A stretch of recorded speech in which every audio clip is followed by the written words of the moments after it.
Assalamualaikum warahmatullahi wabarakatuh. Apa kabar anak soleh dan soleha pada hari ini? Semoga anak soleh dan soleha dalam keadaan sehat walafiat. Bertemu lagi dengan Ustazah Fitri. Dan insya Allah Ustazah hari ini akan menjelaskan tentang pendidikan agama Islam pada bab yang ketiga. Yaitu temanya tentang perilaku terpuji.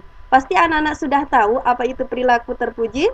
Iya, benar sekali. Perilaku terpuji yaitu perilaku yang baik, perilaku yang harus kita lakukan karena disenangi Allah dan bernilai pahala. Dan insya Allah Ustazah akan menjelaskan 4 perilaku terpuji, yaitu tentang perilaku kasih sayang, perilaku kerja keras dan tolong menolong, adab bertemu dengan sesama muslim, dan adab bepergian. Langsung saja pada materi yang pertama, perilaku kasih sayang. Nah, perilaku kasih sayang ini wajib kita lakukan karena kasih sayang ini bentuk kasih sayang kita kepada sesama manusia. Ternyata kasih sayang itu tidak hanya kepada manusia, bisa kasih sayang kepada hewan, tumbuhan, dan lingkungan. Nah, kasih sayang sesama manusia yaitu yang pertama bertegur sapa. Jadi apabila anak-anak bertemu dengan seseorang, maka hendaknya anak-anak mengucapkan Assalamualaikum dan tersenyum. Yang kedua, saling mengunjungi, yaitu apabila ada kerabat atau saudara tetangga kita yang sedang sakit, kita wajib mengunjunginya. Dan apabila ada keluarga yang sedang mengadakan acara, kita wajib juga mengunjunginya. Yang ketiga, membantu meringankan beban jika ditimpa musibah. Nah, membantu meringankan beban ini kita juga bisa membantu dalam berupa uang ataupun membantu dengan tenaga kita. Membantu ini dengan semampu kita saja. Nah, tadi tentang kasih sayang sesama manusia. Ternyata kasih sayang pada hewan dan tumbuhan juga perlu kita lakukan, yaitu bagaimana caranya? Yang pertama, merawat dan memelihara dengan baik. Kita harus merawat binatang dan tumbuhan yang ada di sekitaran kita. Yang kedua, memberi makan dan tempat tinggal. Contohnya memberi makan kucing yang kita pelihara di rumah, memberikan tempat tinggalnya agar ia tidak kena kehujanan. Begitu juga dengan tumbuhan, menyiramnya agar ia tumbuh dengan subur. Yang ketiga, tidak mengganggu dan merusaknya. Karena hewan dan tumbuhan itu ciptaan Allah, wajib kita untuk menjaganya. Yang ketiga, kasih sayang kepada lingkungan. Ternyata lingkungan juga perlu kita perhatikan, yaitu bagaimana menjaga dan merawat lingkungan. Menjaga kebersihan lingkungan agar lingkungan kita bersih dan indah dilihat di mata. Yang kedua, perilaku kerjasama dan tolong-menolong. Kerjasama harus didasari dengan hati yang senang dan ikhlas. Kita harus membiasakan diri bekerja agar bisa mandiri dan bertanggung jawab. Contoh kerjasama yaitu kita bekerja sama pada saat jadwal piket di kelas.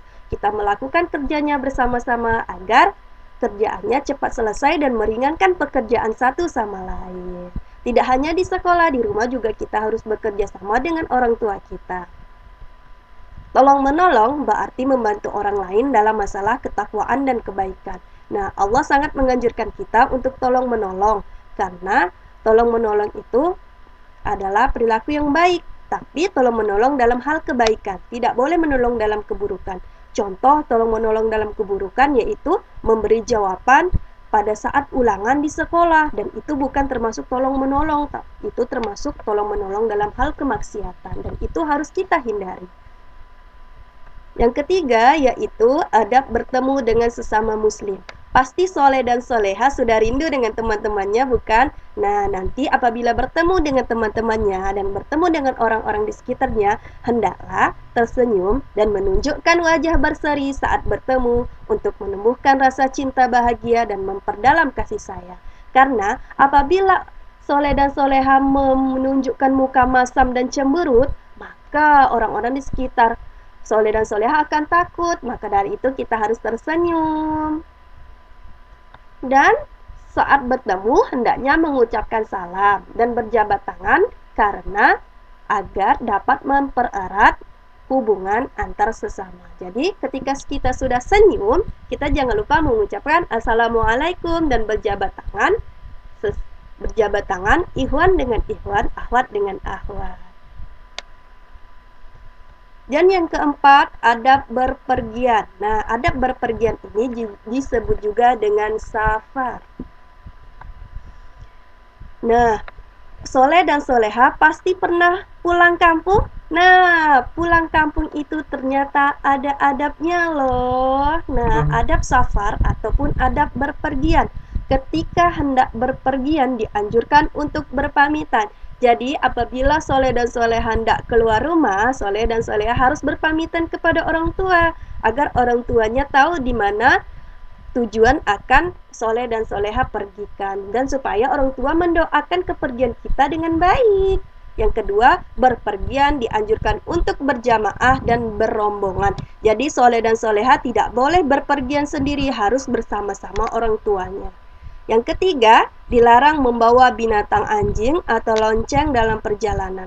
Karena mengapa dilarang membawa lonceng? Karena lonceng itu adalah serulingnya setan. Jadi apabila kita dalam perjalanan membawa lonceng, maka setan mengikuti perjalanan kita. Nauzubillah sekali. Semoga setiap perjalanan kita diiringi oleh malaikat dan Allah melindungi setiap perjalanan kita.